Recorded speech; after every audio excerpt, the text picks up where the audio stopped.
അല്ല ഇതാര് കോശിയോ? വാ വാ. എന്തൊക്കെ ഉണ്ടോ വിശേഷങ്ങൾ? താൻ ഞങ്ങളെയൊക്കെ അങ്ങ് മറന്നു. അതല്ലേ ഞാൻ വന്നത്. വാ.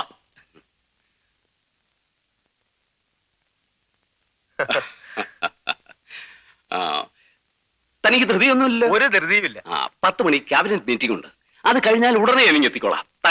ചേട്ടൻ പോയിട്ട് വരൂ. ശേഖരൻകുട്ടിയില്ലേ ഇവിടെ? എനിക്ക് അയാളെ ഒന്ന് കാണണം. അവൻ അകത്തുണ്ടായിരുന്നല്ലോ.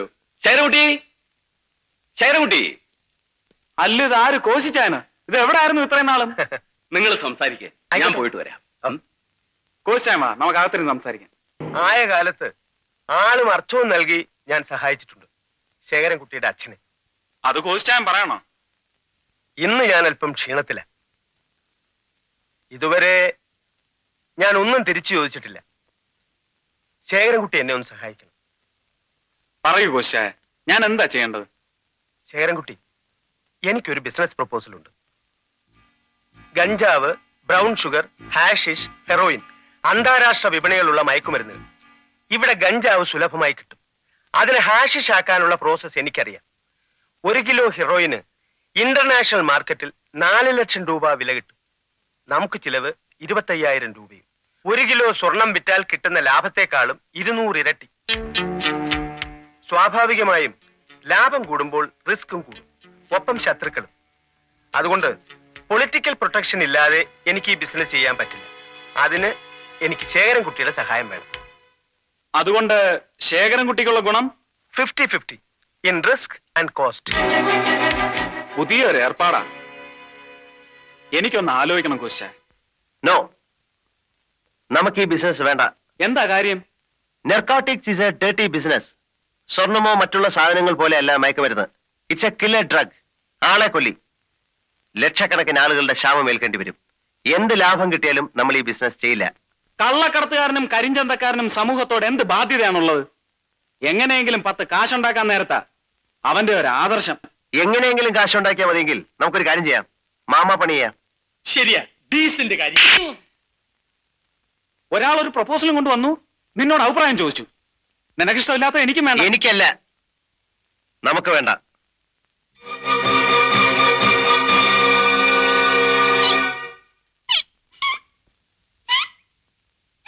വേദനിച്ചോ? നോ, లేదండి. മരവിച്ചുപോയി, മറുത്തുപോയണ്ടേ. അവനോടുള്ള ദേഷ്യം തീർത്തതാ. അവന് കിട്ടേണ്ടതായിരുന്നു. എന്നാലും കിട്ടിയത് എനിക്കാണല്ലോ. എടാ ചാണക്യ, ഈ സാഗറിന് എന്താ ഒരു മാറ്റം? അവൻ നന്നാവാൻ തീരുമാനിച്ചോ? എനിക്കത് നേരത്തെ തോന്നിയതാ. ഒരുത്തൻ നന്നാവുന്നതും നശിക്കുന്നതും പെണ്ണ് കാരണമാണെന്ന് കേട്ടിട്ടില്ലേ? ഇവിടെ സംഭവിച്ചിരിക്കുന്നു അതാ. അന്ന് വീക്കിലി ന്യൂസ് വന്നതിനെ കുറിച്ച് അവളോട് ചോദിക്കാമെന്ന് പറഞ്ഞപ്പോ എന്തവാ ജാക്കി പറഞ്ഞത്? പോട്ടേന്ന്. അതിന് അവനെ കുറിച്ചല്ലേ ന്യൂസ് വന്നത്? അതെ. അതുകൊണ്ട് ആർക്കാ നഷ്ടം? ജാക്കി എവിടെ ആർക്കറിയാം? അതിലെന്താ എഴുതിയിരുന്നത്? അധോലോക നേതാവും കള്ളക്കടത്തുകാരനുമായ ജാക്കിയുടെ സഹായം കൊണ്ട് മുഖ്യമന്ത്രി രക്ഷപ്പെട്ടു. അപ്പൊ നാണക്കേട് ആർക്കാ? അച്ഛന്. നീ നൈന. പിന്നെന്തിനാ അവൻ എതിർക്കുന്നു? പോട്ടെ എന്ന് പറയാമല്ലോ. ശേഖരൻകുട്ടിക്ക് അറിയാമോ, ആ പെണ്ണ് എപ്പോ നോക്കിയാലും അവന്റെ വീട്ടിൽ തന്നെ. താൻ കണ്ടോ? കണ്ടോന്നോ? അന്ന് അവനെ വിളിക്കാൻ അവന്റെ വീട്ടിൽ ചെന്നില്ലേ? അന്ന് ഞാൻ ഈ കണ്ണുകൊണ്ട് കണ്ടതാ. എന്ത് കളിയും ചിരിയും ആയിരുന്നു രണ്ടുപേരും കൂടി. ഞാനൊരുത്തൻ അവിടെ നിപ്പുണ്ടെന്ന വിചാരമേ അവർക്കില്ല.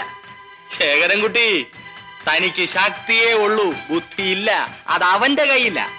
അവൻ ഇഷ്ടമില്ലാത്തത് കൊണ്ട് ആ ബിസിനസ് വേണ്ടെന്ന് വെച്ചാൽ അതിന്റെ നഷ്ടം ആർക്കാ? തനിക്കും കോശിക്കും. ആരാടാ ബിസിനസ് വേണ്ടാന്ന് വെച്ചത്? ശേഖരൻകുട്ടിക്ക് ബുദ്ധി ഉണ്ടോന്ന് കാണിച്ചു കൊടുക്കാം.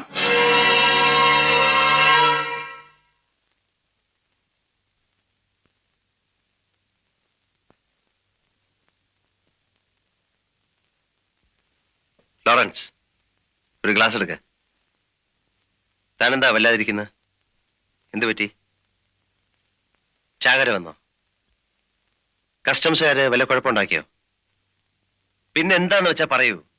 ശേഖരൻകുട്ടി ചതിച്ചു. ശേഖരൻകുട്ടിയും ആ കിഴക്കൻ ക്രിസ്ത്യാനിയും ചേർന്ന് പങ്കുവച്ചോടം തുടങ്ങി. തനിക്കും തുടങ്ങിയോ ആ ചാണക്യന്റെ അസുഖം? പരദൂഷണം പറച്ചിൽ. ഞാൻ ആരോട് ആരെ പറ്റിയാ പറയുന്നത് എനിക്ക് നല്ലോണം അറിയാം. പരിപൂർണ ബോധ്യമില്ല, ഞാൻ ഒന്നും പറയില്ല. എവിടെ അവരുടെ സ്ഥലം? നമ്മുടെ പഴയ സ്ഥലം തന്നെ, റോക്ക്ഫോർട്ട് ഗാർഡൻസ്.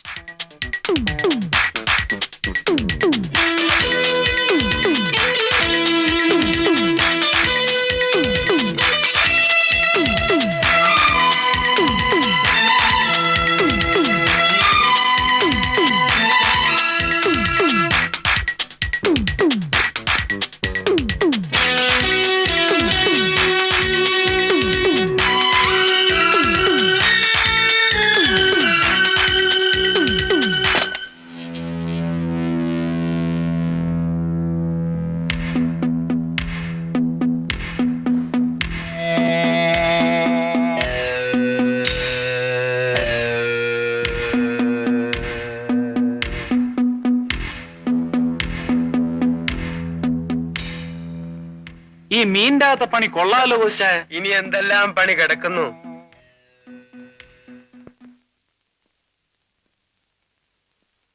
കോസ്റ്റേ, നമ്മൾ ദുബായിക്ക് പോകുന്ന പിള്ളേരുടെ കയ്യിൽ ഇത് കൊടുത്തയക്കുമ്പോൾ അവർക്ക് വല്ല സംശയവും തോന്നിയാലോ? ഏയ്, നമ്മൾ റിക്രൂട്ട് ചെയ്ത് അയക്കുന്ന പിള്ളേരല്ലേ, കമാന്നൊരു അക്ഷരം മിണ്ടില്ല, പറയുന്നത് പോലെ ചെയ്തോളൂ. ഇനി കസ്റ്റംസുകാർക്ക് വല്ലതും? നോർമൽ കേസിൽ ഇതൊന്നും അവർ ചെക്ക് ചെയ്യാൻ പോകുന്നില്ല. ഇനി അഥവാ ചെക്ക് ചെയ്താൽ തന്നെ ശേഖരൻ കുട്ടിയല്ലേ കൂടെ ഉള്ളത്. അത് ശരി.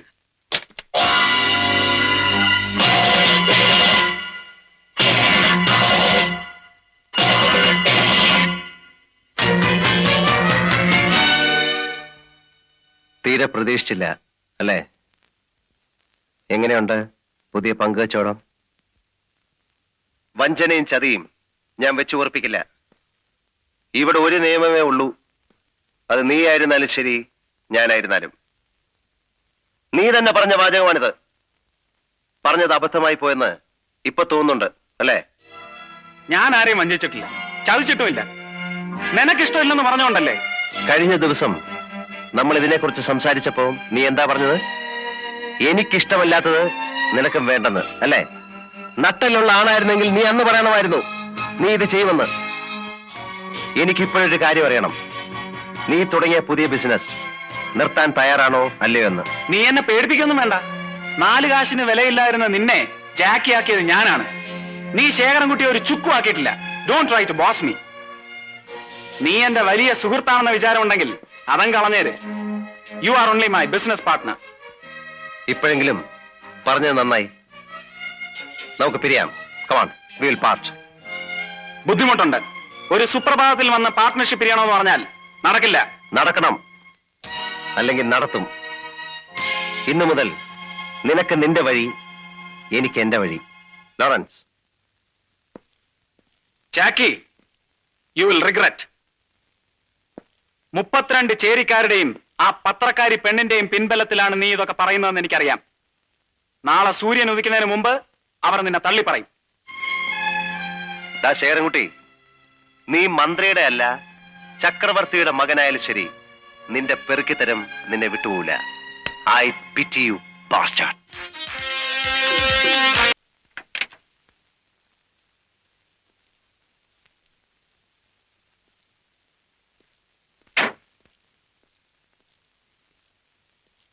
ഒരെഴുത്ത് എന്താ? ചൊല്ലു സാർ.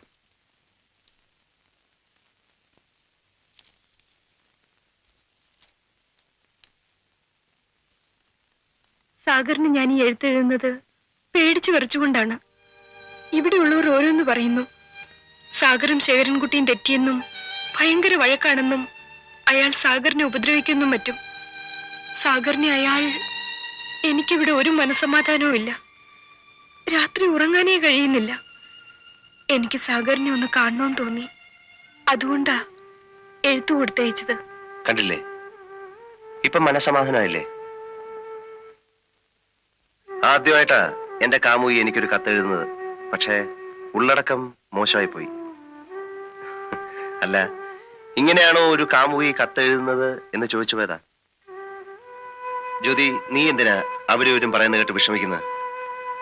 നീ വിചാരിക്കുന്ന തരത്തിലൊന്നും സംഭവിച്ചിട്ടില്ല, ഒന്നും സംഭവിക്കാനും പോകുന്നില്ല. ഞാനും ശേഖരൻകുട്ടിയും തമ്മിൽ തെറ്റിയിട്ടൊന്നുമില്ല. ഞങ്ങൾ തമ്മിൽ ചെറിയൊരു അഭിപ്രായ വ്യത്യാസം പങ്കുവെച്ചോടെ നിർത്തി. പിന്നെ എനിക്ക് ഈ തൊഴിൽ തുടർന്നു കൊണ്ടുപോകാൻ യാതൊരു താല്പര്യവുമില്ല. ജ്യോതിയെ ഞാൻ വിവാഹം ചെയ്യുമ്പോൾ എനിക്ക് ഈ തൊഴിലുമായി യാതൊരു ബന്ധവും ഉണ്ടാവരുത്. അതുകൂടി കണ്ടുകൊണ്ടാണ് ഞാൻ ശേഖരൻകുട്ടിയുമായി പിരിഞ്ഞത്. എന്താ സമാധാനമായില്ലേ? ദൈവമേ, ഏതായാലും ഇപ്രാവശ്യം ഞാൻ രക്ഷപ്പെട്ടു. ആദ്യമായി എന്റെ കാമുകിയുടെ മുഖത്ത് വിരഹവേദനയില്ല, കണ്ണുനീരില്ല, കരച്ചിലില്ല. ഞാൻ വരട്ടെ.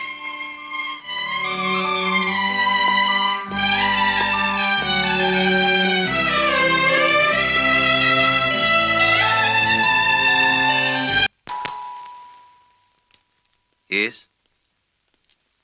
Come in. ഇരിക്കൂ. ഞാൻ ജോർജിനോട് ഇവിടെ വരാൻ പറഞ്ഞത് ജോർജ് വീട്ടിൽ വന്നാൽ ആരെങ്കിലും വാച്ച് ചെയ്യും. I want to avoid it. George ഈ നമ്പറുകൾ എനിക്ക് ടാപ്പ് ചെയ്ത് തരണം.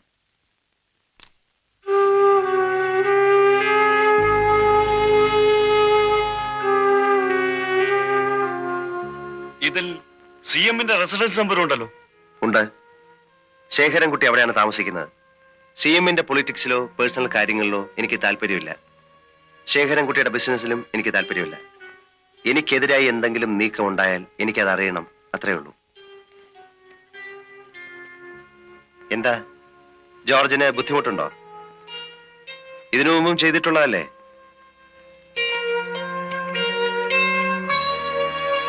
ജോർജ്,